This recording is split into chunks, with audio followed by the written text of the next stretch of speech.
Jokowi anti ekonomi gelap, badai PHK dan pilot startup bisa berlanjut.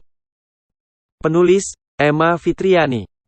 Pemerintah Jokowi mewanti ekonomi Indonesia akan gelap tahun depan jika resesi global terjadi dan meluas. Kondisi ini disebut akan berdampak pada startup yang sejak beberapa tahun terakhir terus berguguran, mulai dari PHK pekerja hingga dinyatakan pilot. Fabelio atau PT Kayu Raya Indonesia adalah salah satu perusahaan e-commerce yang dinyatakan pilot oleh pengadilan pada Sabtu, 15/10. Sebelumnya Fabelio sempat mengajukan permohonan restrukturisasi utang atau penundaan kewajiban pembayaran utang, PKPU, yang diajukan Maret lalu. Namun mereka gagal mencapai kesepakatan dengan para kreditur. Alhasil, perusahaan furnitur tersebut dinyatakan pilot. Bangkrutnya Fabelio merupakan lanjutan dari masa sulit startup yang menerpa sejumlah perusahaan seperti Shopee, Lingaja, dan Zenius. Perusahaan-perusahaan ini harus melakukan perampingan hingga menutup usahanya imbas krisis ekonomi yang melanda Indonesia. Koordinator BPJS Watch, Timbul Siregar menilai fenomena pelepasan karyawan maupun pilot ini sebagai sebuah keniscayaan, karena adanya ancaman resesi yang telah menyebabkan semua sektor terpukul, tidak terkecuali startup.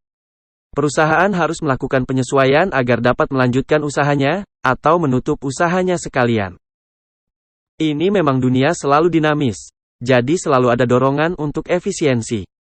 Itu sebuah keniscayaan, mau gimana, karena sedang resesi juga, sebut Timbul kepada Kumparan, Minggu, 16/10. Timbul mengatakan solusi terbaik untuk pekerja adalah mempersiapkan diri untuk kemungkinan PHK karena akan selalu ada kemungkinan tersebut, terutama karena adanya transisi penggunaan teknologi sebagai ganti pekerja manusia. Dunia itu selalu dinamis. Teknologi itu memang pedang bermata dua, tapi sebenarnya berpotensi menciptakan lapangan kerja yang lebih luas. Fenomena automaton, perpindahan pekerja manusia ke mesin, itu sudah biasa di mana-mana. Tidak aneh perusahaan pilih mesin daripada harus sewa orang, lebih stagnan, tuturnya. Timbul menyebut PHK harus dilihat sebagai fenomena yang biasa, karena pada era digitalisasi seperti ini sudah jarang pekerja yang menetap dari awal sampai usia pensiun karena ada kebijakan perampingan. Harus dialog pekerja dan pengusaha, kemudian disupport pemerintah karena zaman sekarang tidak ada yang menetap di level pensiun. Semua diedukasi soal industri 4.0. Semua rotasinya serba cepat. PHK massal jarang karena urusan personal kok, tutupnya. IPO jadi juru selamat startup aman dari PHK. Direktur Eksekutif ICT Institute Heru Sutadi mengatakan kondisi ini akan berlanjut setidaknya 2024. Bagi startup yang belum meraih predikat unicorn tidak dapat dikatakan aman dari kemungkinan perampingan perusahaan. Iya, badai akan terus terjadi hingga 2 tahun ke depan, sebut Heru dalam wawancara dengan Kumparan, Minggu, 16/10.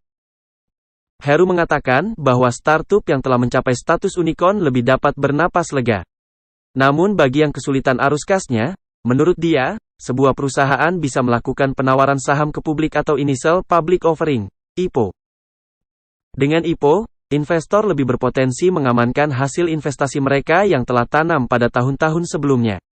Dana segar yang diterima perusahaan juga bisa digunakan untuk memperbaiki kas perusahaan. Aplikasi yang sudah unicorn akan lebih tenang meski tak tertutup kemungkinan juga akan ada efisiensi sampai mereka IPO. Sementara yang belum unicorn dan IPO, waktu mereka bertahan maksimal 2 tahun, ujarnya. Heru menjelaskan selama kondisi krisis global tidak juga membaik, perusahaan-perusahaan startup akan sulit untuk mempertahankan operasional mereka. Terutama dengan adanya ancaman resesi dan penurunan daya beli, sehingga baik investor maupun konsumen sangat berhati-hati dalam membeli maupun menginvestasikan uang mereka.